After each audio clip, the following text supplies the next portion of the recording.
the real estate brokerage's brand is irrelevant in today's marketplace. It's all about the agent's personal brand. Because consumers, and this is what he said in the article, consumers do business with people, not companies, right? So I want to talk to you about that because my opinion, this is where I do align with Ryan. I do align with him that the old traditional real estate brokerage firms that are still hanging on to this, their brand, right? It's not one per se, I'm just giving examples, but the Coldwell bankers, the whatever name you want to use, and their value proposition to the agent, to you and I, is, hey, you're going to give us a healthy portion of your commission because this brand that is 150 years old will help you sell more real estate. To which I argue the exact opposite, that it no longer makes sense to give up a lot of your commission to a brokerage because of their name, because you're the one securing the business and consumers are doing business with people, not with companies. Which side do you land on there? Yeah, I think it's twofold, right? So you've got agents getting in assume that they need this big brand, right? And they think it's going to solve all their problems. But in reality, it's you, the agent, that has to do the work, right? And if you want to, and it gives you confidence to leverage this big brand when you're new, then great, right? Use that if you need it as just kind of a pick-me-up to get going. But I'm with you. I think it's all about the agent, especially in this day and age, when you have social media, when you can truly put yourself out there with free content, free ways to build, your opinions and what you're doing. Where before the broker would put that through billboards and commercials and all that stuff. So yeah, I just think if it gives you a little bit of confidence at first, do it. But do you need it? No. Yeah, I think it's a perception. Correct. It's a perception that, to your point, once maybe had an impact on the consumer. It certainly still has relevancy to the real estate agent, because you're right. The agent says, I don't know, I just feel better if I'm with a Remax or a Keller Williams or a Century 21. But here's the thing is, if an agent is going to go meet with a potential seller at a listing appointment, and this agent knows the market, has confidence, has experience, knows what they're doing, can convey that and compel sellers to say, wow, this person really knows what they're doing, they can do all of that and the seller not know what company they are with, and their conversion, in my opinion, doesn't change. Because here's the thing, the exact opposite is true. If an agent goes into a listing presentation with, I don't know, I'll just call it Coldwell Banker badge, right? One of the oldest brands in our industry, which that company would suggest that that brand has power, and they go in and they communicate like absolute doggy doo-doo, right? No confidence, don't know what they're talking about, don't know the market stats. I just don't believe that the badge has that much power where the consumer says, well, you're with a big brand. We know you don't know your head from a hole in the ground, but we'll go ahead and list it with you. I just don't believe in that. I think that the consumer says, I'm going to hire Bob. And many times I prove this. I have, for the longest time, to be fair, you're right in what you said, in that I just felt a sense of comfort as an agent working at a big brand. And I was nervous when we started our independent agency. I was nervous that, it's time to put this to the test. And if anything, it helped us secure more business because we worked on providing more value. Never, not once to this day, not even one time, because everything has an anomaly, but not in this case. Not once have I ever had a client not do business with me because I was with a independent company and not a big name. Not one time has it ever happened. So much so, it's rare that people even ask me what company I'm with. What's been your experience with that, with serving the consumer? Well, I think that when a consumer points to that and says, "Oh, hey Ben, we decided to go with XYZ, Bob with Remax instead of you," um, oftentimes, I would say 100 out of 100, it's because that person did a better job of delivering perceived value to the consumer, and they happen to be at that brokerage. And that's just in the consumer's head what they hung their hat on, is that brand. And that's why Joe Bob knew what he was talking about, is because he's with Remax. However, we're all independent contractors. So there's going to be great agents at perceiving value or delivering value to people at big shops, and there's going to be bad ones, right? So I think the consumer often will tell you that's the reason, but it's not. It's because you didn't deliver a value proposition that was compelling enough. So you think that the consumers are, so let me just make sure I heard that right.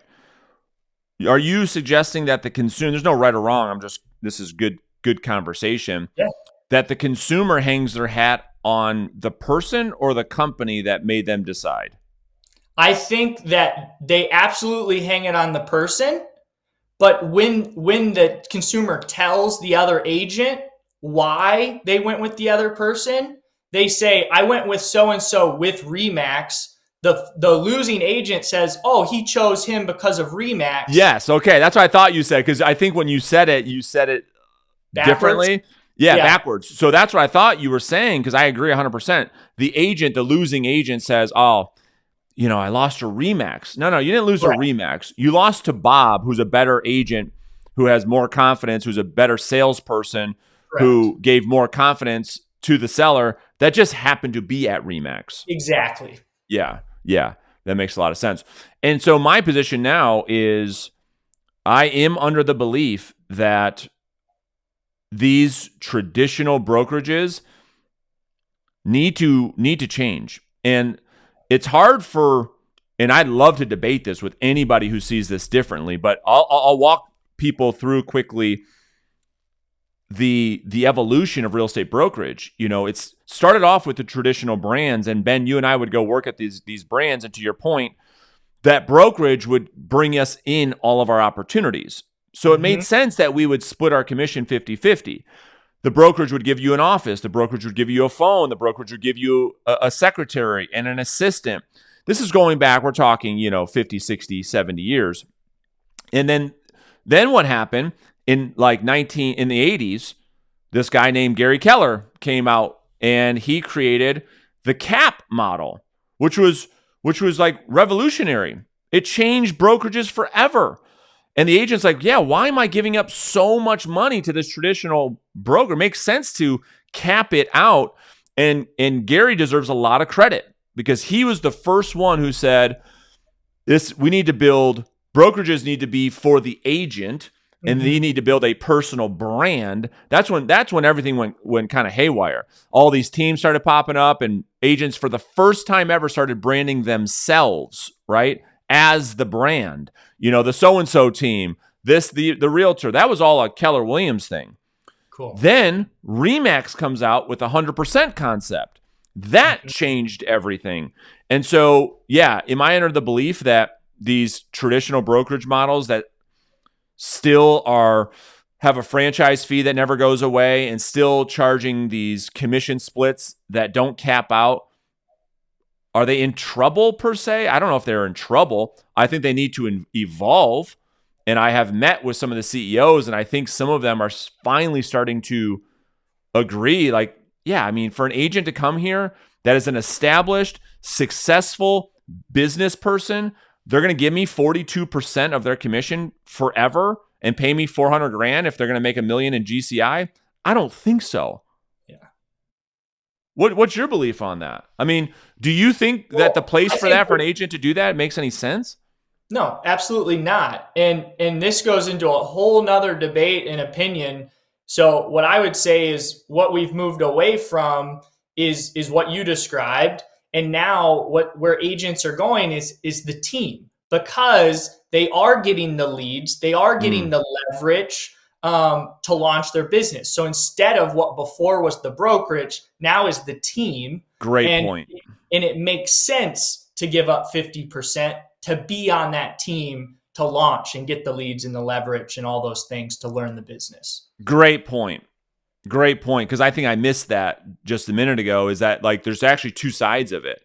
There's one side of the agent who is self-sufficient, that has their license at a brokerage because it's the law and you have to.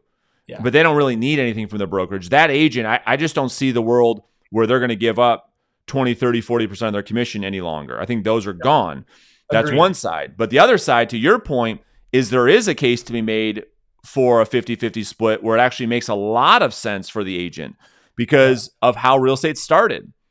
And I say that all the time. It's like, if you come on my team and I set all your listing appointments for you and I do all the customer service, I do all the paperwork, I do all the transaction coordination, all you have to do, Ben, is go on the appointment, onboard the client, right? Close the deal, so to speak, bring back a listing contract, and we take care of the rest.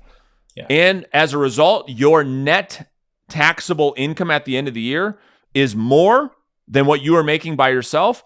And we're on a 50-50 split. That's hard to argue too. It is. And the problem with real estate Ego. is people are on it. You nailed it. Exactly. And that's my opinion. I just had a conversation with an agent. He's independent at a big brokerage and was like, I gotta get another job. And I said, to support this, because I really want to do this. And I said, hold on, let's think about this for a second. Why don't you just get a job in real estate? And I said, just hear me out. I said, treat the team like a job in real estate where you get to sell.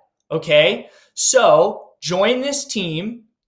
Know that you're losing a little bit of freedom, your schedule. You gotta adhere to, listen to somebody. You have a boss. Okay. And just know the value exchange that you're getting. Your frustration is inconsistent income, inconsistent leads, right? Security for your family. So go learn the business, build the confidence for a period of time. And if you decide, hey, I'm comfortable here forever, making $200,000, stick there. Okay. But oftentimes, like you said, the ego gets in the way and they say, man, I just made 10 grand on this deal. I did all the work, right? And they're like, I'm going to go do this on my own because I want the 10 grand because this business is so transparent, right? You join another business, med device or something like that. You don't know the top line and the bottom line and what percentage you're getting in commissions. You just see hey, I made 250. I'm comfortable with that. What's your opinion? Incredible. On that? That's incredible. Just so you know, that's going to be cut up into its own reel. Just so you know, all that. I mean, Ben, I've never heard that before in my entire career. I mean, that insight that I just took that as a note, is probably some of the best advice I've ever heard in my life. Cool. And why no one's ever thought of that before outside of you, I'm not sure. But that is incredible. You nailed it. Yeah. The solo agent who says, man, this is tough, I got to go get a job. Well, I mean, that's the no-brainer of the century. Yeah. Get the job inside the business you want to be in. That's right. And that's going on the team. And I'll tell you what, not only do I agree, but I think most of those people probably end up being happier on the team and probably don't end up leaving the team because it's like, holy crap, I'm making more money. I have less headaches. I have more balance with my family. I'm working less.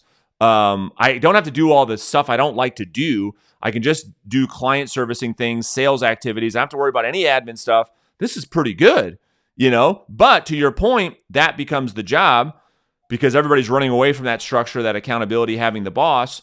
Instead of going out of the industry to get the job in the industry, which is you're trying to be in full-time anyways. That is great insight. And if you want to, what I told this guy, if you want to take the leads, but also continue to build your own brand, build your own lead source. So at some point you can transition out, right? When you want to be a business owner, because that's what an independent agent is a business owner. Amazing. Great insights, Ben. I appreciate it. We'll see you guys tomorrow. All right.